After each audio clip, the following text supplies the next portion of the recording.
y'all doing, everyone? I hope you're keeping well out there. So tonight I'm having a look at this Bosch dual standard television constructed in Shanawan Road in Ireland by Kilroy Brothers, the Irish Bosch agents. She's a fine machine. We looked at this a couple of years ago here on the channel. It's totally original as far as I'm concerned. I've never carried out any repairs to this, but at the time there's just the normal stuff you would expect. High control one end, the linearity isn't great, the resistors all drift in the frame stage.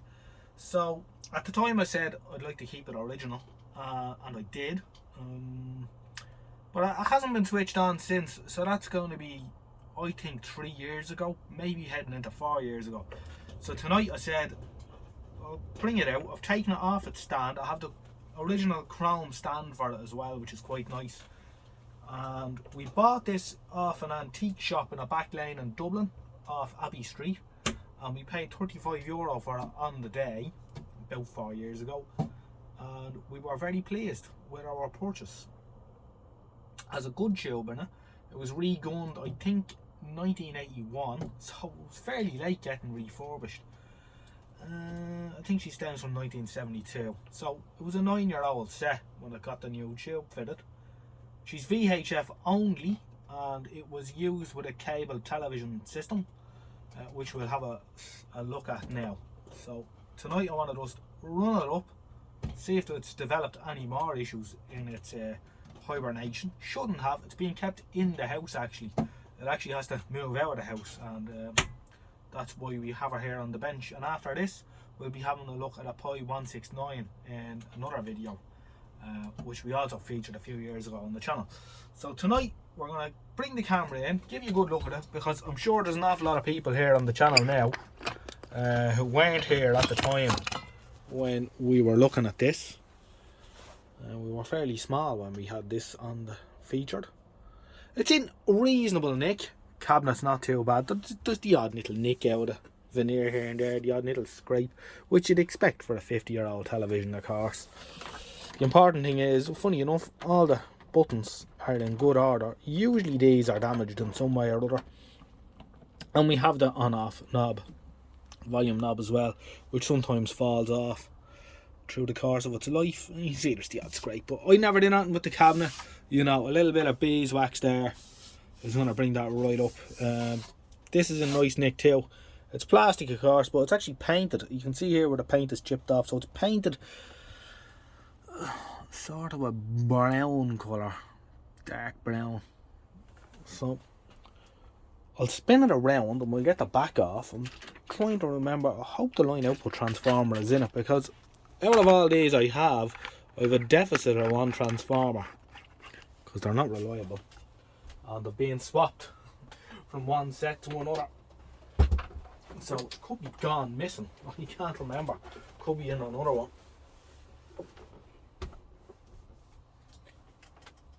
I think when I got this, the transformer failed in it early on, even though it got the old treatment. But luckily enough, I had a replacement. I'm actually thinking it's probably closer to 5 years since I got this set, actually. So it's going back a while. Any screws? There's only one screw holding the back on. The holes have become elongated. Now, for those of you wondering, my friends in the UK won't have seen one of these quite the same. That's the model number. Bosch Ireland. It's a TV205 DS. And eagle-eyed viewers will notice that on the IF panel there is no silk screening, there's no component designations. I believe that these panels were made here in Ireland, and these and the framework came in from the UK, and I think the cabinets might have been made here, but they were more or less assembled. Now I also know they were making line output transformers in Shanawan Road as well. You can see we even have our little cover here on the line time base, which sometimes does be missing too. And as I said, I never carried out any repairs to this. This just worked as it was. You can see that someone in the past, if I zoom in there a bit and make life a bit easier, you can see a resistor has been changed here. Not the neatest job in the world, but good enough. 470k there in with the line hold has been replaced at some stage. It's in very nice nick really though. That appears to be the only repair it's ever had. Mullard valves, they all look like the original valves that came with the set, quite possibly.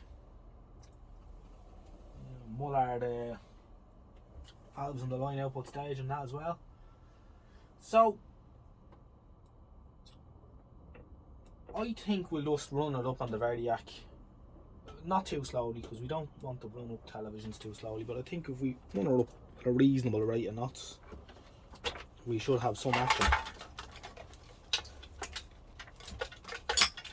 All these bloody wires are a mess.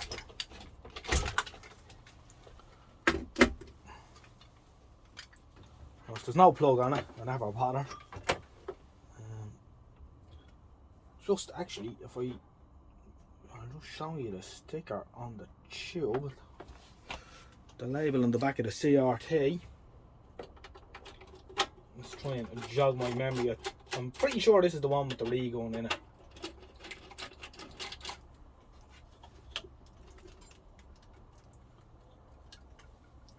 Yes. Vision Spares Limited. I'll get the camera in there and let you have a look at this. Vision Spares Limited, 45 Upper Mount Street, Dublin 2.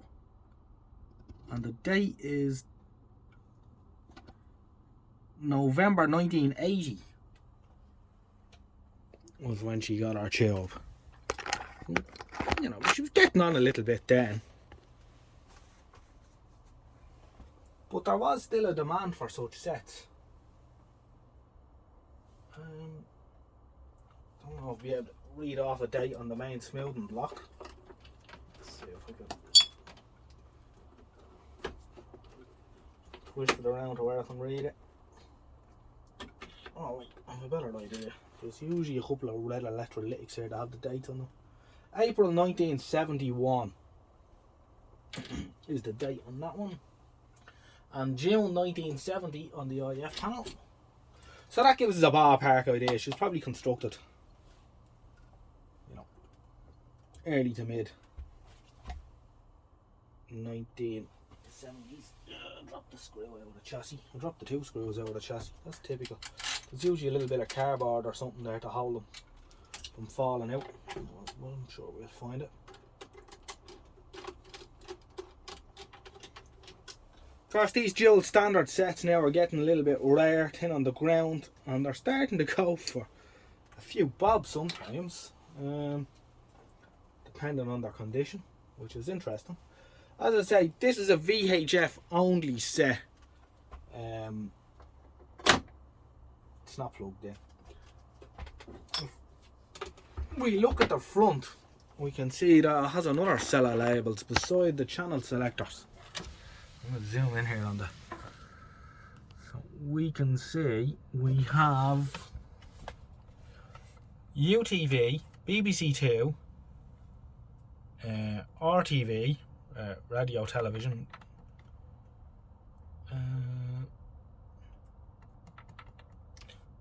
Harlech, so that's Wales, ITV Wales, BBC One and BBC One again.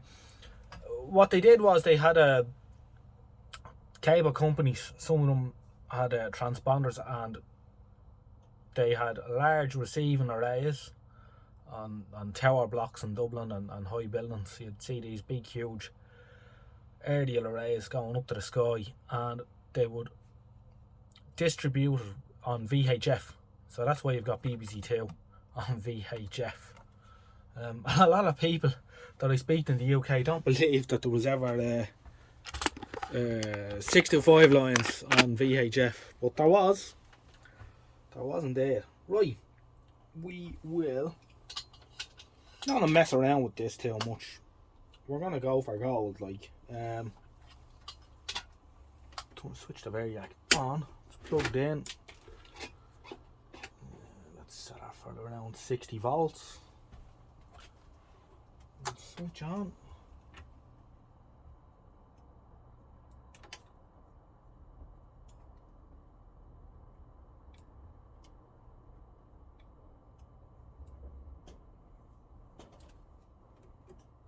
And we can see that I have my PM5415 warmed up.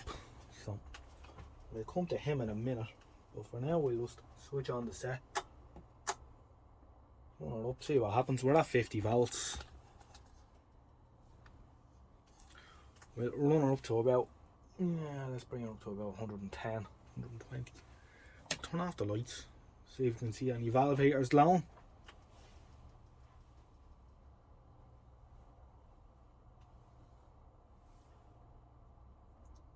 I think the tube heater's thinking about glowing.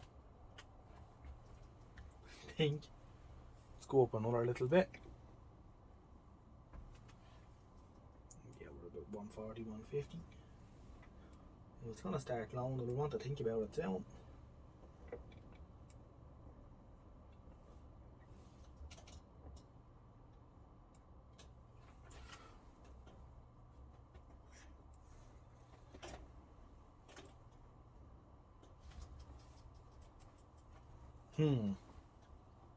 Another bit. Oh no! I've done what I've often done. My MK switched plug. Of course, it's switched off, isn't it? Now, this should be a more fruitful enterprise this time. Right, I'm gonna wind this up, and you look to see if the heaters are coming on. Give me a shout if you see them.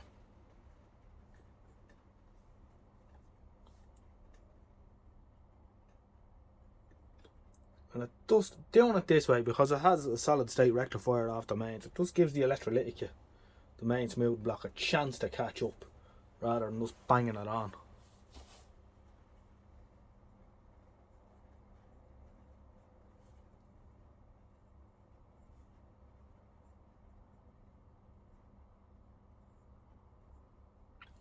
After her 4 odd years of sleep.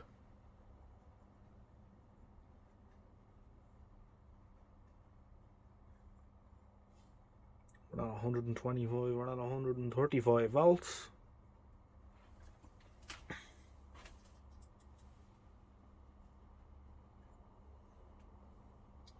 See any valve heaters, yeah?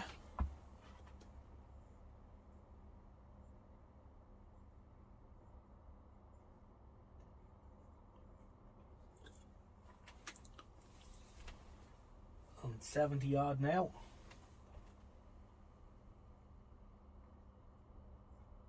Still not seeing any valve heaters. Wonder if the main switch gone a bit dirty. We are on. No, contacts could be dirty in the main switch. Can rule that out. Let's go up another bit here. Oh, I see a valve heater now. Well, she's thinking about it now, alright. Yeah. Can you see that at home? I think you can see that the frame output valve has started to low there, alright. It's a PCL 805.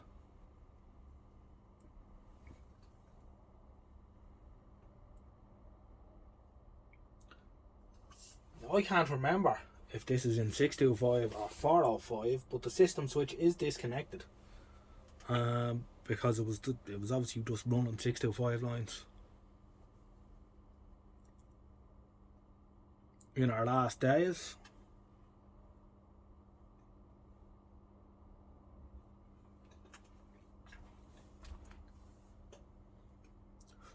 Bring her up another little bit now. We're at 180. Let's give her what she wants. 220.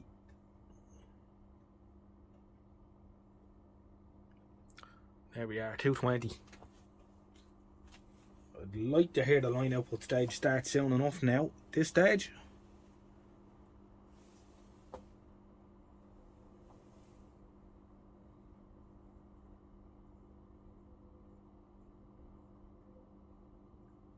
I think I can hear the sort of a 625 line whistle. I'll load it.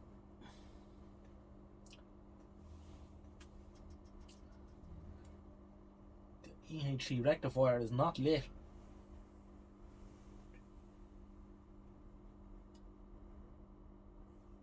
Come on, you old bugger, you can do it.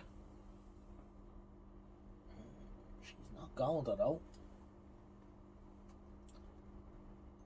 Has the DY87 gone down to air, I wonder? Common enough, but it shouldn't have if it's been in the house. Let me just flick the system switch and see if anything happens. Whoa, you bugger. Running now, alright. The system switch was just slightly halfway in between one or the other. Oh, she's going now, alright. Oh, look at that.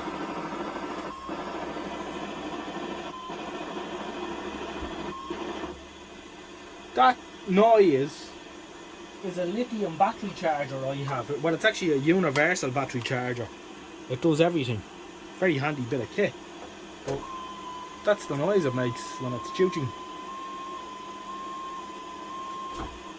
Not great for anyone who likes to listen to the radio. Right, we can see we're in 405 because I can hear the whistle. Let's go 625.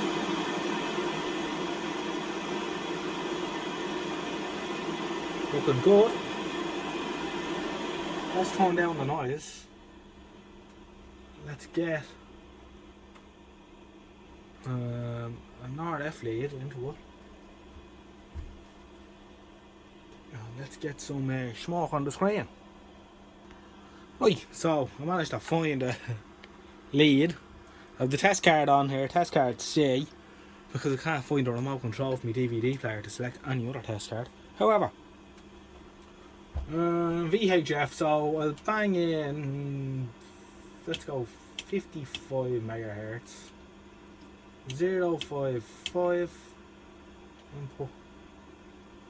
Let's see what happens now.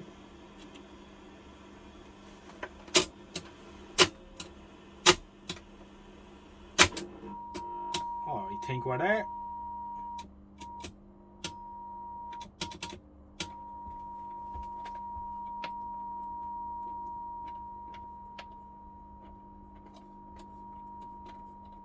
It's not bad actually. Right, so the line holds one ended. 625 line holders. That's not too bad. That's in this where it needs to be. Height. Height's there. Your height. Ish. It'll allow you more height. Same hold. Thereabouts. Now, general linearity. Not bad. Top.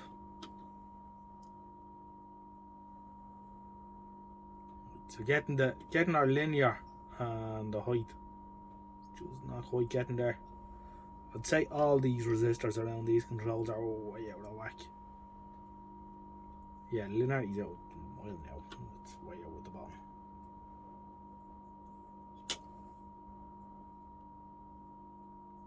Yeah.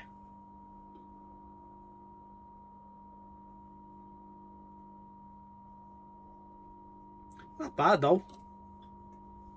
Not bad at all. It looks a lot worse on the camera than it does in real life. That's not great. Looks terrible on the camera. Let's turn it around. Being careful not to electrocute ourselves too much. I think my area lead isn't all the best either.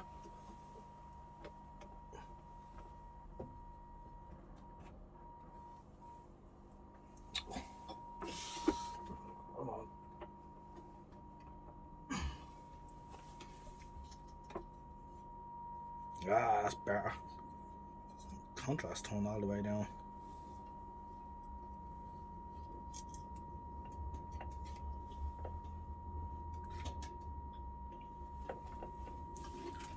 Tell you one thing, I better bring the camera in so you can actually see it. And if I turn off this light, That should be. Look at that for a picture. Now it looks like we're getting a bit of brushing from somewhere. Dots on the screen. There we go. What's this? Oh, a dodgy lid coming from the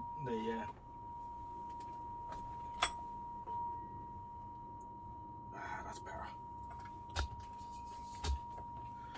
That is, I think you would agree, a very good picture. Now it seems to look a lot darker on the phone than it does in real life, but it's got a real punch to it. Whoever re-gunned that tube knew what they were at. Sorry about the banding, there's not much I can do here, but there it is compared to my 625 monitor up here. I don't think I need to do anything with that. I think I'd leave it as it is. I had it in my head that it was a lot worse than it actually is. Now the height, it does need a bit of work around the height pot and that, but on the linearity, lots of resistors to be replaced, but I don't think I'd fall out with that really now, to be quite honest.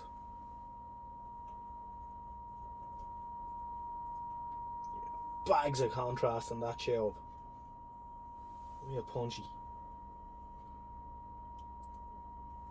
She goes all the way up. I'm not a bother on her.